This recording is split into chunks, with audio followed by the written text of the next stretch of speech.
Rushing mad like inside the dark, call me Bill Snatcher. Just the brother for the rapture. I hang glide, holding on strong, hard to capture. Extravagant, resurrect the track and it's militant. And I react like a gauntlet and start killing. It's manifesting. The gods work like appliances, dealing in my state.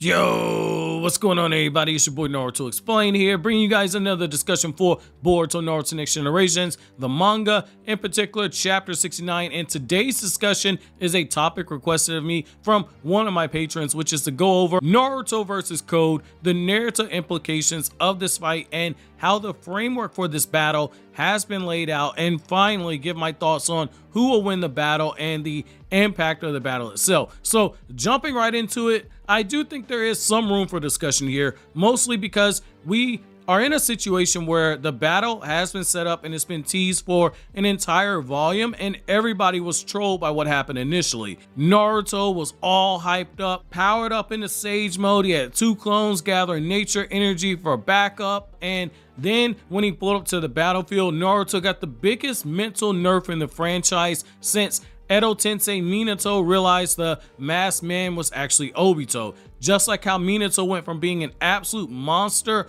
once he powered up into that KCM mode, and then all of a sudden became a shell of himself once that reveal happened. The same is true with Naruto. He pulled up ready to fight, but then when he saw Momoshiki had taken over Boruto's body, Naruto's fighting spirit plummeted because he couldn't bring himself to separate his duty as Hokage to eliminate all threats to the village from his duty as Boruto's father to protect Boruto Uzumaki. This led to a bunch of people, one, getting mad we never saw Naruto versus Code, and two, getting mad that Naruto was just standing there due to shock. And on top of that, you had Code threatening to kill Shikamaru if Naruto moved. A lot of people said that that was disrespectful. Well, ever since then, it's been a bit of a problem if you're a Naruto fan. On one side, you got people saying, hey, the guy's frog Kumite was enough to knock back one of Isshiki's chakra cubes that Kawaki summoned when he tried to kill Boruto. But then you have people saying the fact that he did nothing in the battle against Code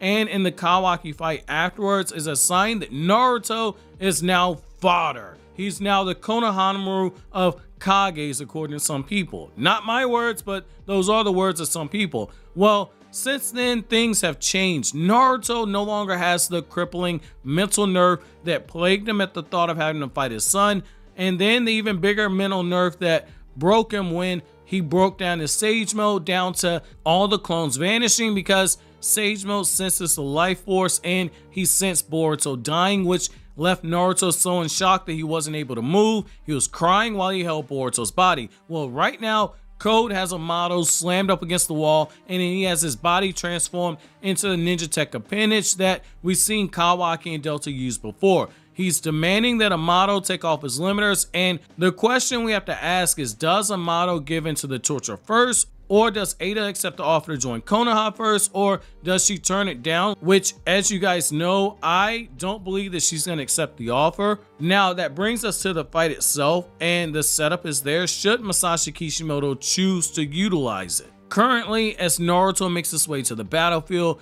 we have Sasuke on his way towards the battlefield as well. He's bringing Boruto with him. We have Kawaki, who feels the resonance with his karma, and he's activated his dojutsu. All Kawaki knows is that Boruto's brought back, but he doesn't know Boruto's no longer a threat to Naruto, which is Kawaki's first obligation in terms of protection and priority. It's also very likely that Kawaki cuts off Sasuke and Boruto, potentially in a bit of a misguided fight between Boruto and Kawaki, because Kawaki views Boruto as being a threat and doesn't trust Momoshiki's words, or he learns that Momoshiki can still take over Boruto's body, which leads to a potential delay of Sasuke getting there to back up Naruto. Now, the main problem you have here is that if any fight breaks out and Ada's in the room, if she's there, it's a wrap. She can use her enchantment on Naruto, and the boy who once looked at centerfolds to study for his sexy jutsu training is gonna all of a sudden forget that he has a wife at home, and he's gonna be busy trying to put a baby inside of Ada. However, if we have Ada go off and do her own thing, making her way towards Kawaki, which I think is likely, now you have something here, because Ada wants deniability if anything happens to Naruto, because she knows from watching Kawaki's interactions with Naruto that if anything goes too far with Naruto, it's very likely she's not gonna be able to win over Kawaki's heart because she can't enchant him, which means that she's gonna have to seduce him the good old-fashioned way, which brings us to the battle itself of Naruto versus Code. Removing Ada from the battle and having Code get Amato to take his limiters off, this sets the stage for a real fight, and narratively, it's something that's needed. We've been told countless times that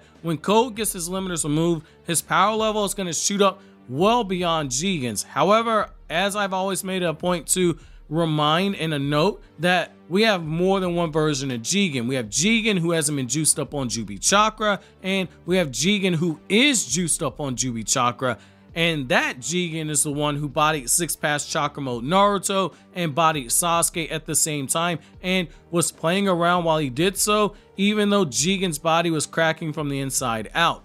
Amato only stated power beyond Jigen, but there was no reference to which Jigen he was referring to. Now, it's entirely possible that since he was talking to Naruto, when he referenced Jigen, it would have been in reference to the Jigen who bodied Naruto and Sasuke after he walked into Naruto's house with no shoes on and kicked over the pillow cushions on Naruto's couch and ate the last cup of Naruto's instant ramen. Having Naruto pull up on Code and throw down, it gives us an honest gauge of power of Code at this point. Naruto's fought Jigen juiced up and he's fought against Isshiki. If Naruto throws down with Code and he isn't pressured right out the gate, you have evidence that this Code without limiters is stronger than Jigen pre-Jubi Amp. If you have Naruto get folded right away by Code without limiters right from the jump, then this is evidence that this Code without limiters is going to be stronger than Jigen with the Jubi Chakra. The only question is, does this now mean that he's stronger than Isshiki, who, as a reminder, is a separate being than Jigen? Ishiki's stronger than Jigen, and the reason why this is so important is if you have a statement from Naruto during this battle that puts Code over Isshiki, then we gotta look at Amato as an unreliable narrator, but also that means Code's gonna be absolutely busted. Now, getting back to it though, Naruto and Sasuke are the two people who have the most accurate gauges of power out here. Sasuke saw and sensed Jigen before he absorbed the Jubi Chakra. Naruto and Sasuke both fought Jigen after he absorbed the Jubi Chakra. Sasuke and Naruto both fought Isshiki once he was resurrected. Their statements on Code's power can be used as a direct measurement on the progress of the character. Not only that, but it can also build conflict by having the two idols of Kawaki and Boruto getting absolutely bodied in battle before they see Code. The reaction of these two is going to be telling here, but the big thing is that it's going to give payoff to the teasing of Naruto versus Code while slamming the door on Naruto being the co-main character in this first part of the story that Boruto referred to as being the story of me and my dad. We're getting ready to transition over to the story that Boruto refers to as being my story. He's already gained Sasuke's headband and Sasuke's acknowledgement. Now he needs to see firsthand that the power that his father has isn't enough to protect the village anymore, even with the help of the also precious Shadow Hokage as well. The moment where Boruto starts down the path of becoming the man that the village needs him to be, it has to start here with Code getting his limiters removed, and ideally in a battle where we see Naruto and Sasuke get utterly destroyed to a point where the power gap is so massive, we don't have to go through the 7 stages of grief or 12 stages or however many steps of grief there is. We don't need all these counseling sessions like we did when Jigen defeated Naruto and Sasuke and everybody had PTSD. Jigen was just that damn strong in a hard counter. Code can't absorb ninjutsu, so Code doesn't have that advantage, but if he's just that strong, no amount of teamwork is going to overcome that. Some power gaps are just too damn big to overcome. Like, if Final Valley, Naruto and Sasuke fought against Hidan or Kakuzu, they lose either fight. Doesn't matter if they team up. There's just too big of a gap in power for those versions of the character at age 13. However, that's just my thoughts on this matter. On a scale from 1 to 10, how badly do you want Naruto to fight Code without limiters? And on a scale from 1 to 10, if Code is stronger than Jigen after juicing up on the Jubi Chakra, what chance does Naruto stand to win? Let me know down in the comment section below, but as always, guys, if you like anything I had to say, don't forget to comment, rate, subscribe, and share. Thank you so much for watching to the end. Have an awesome day, guys.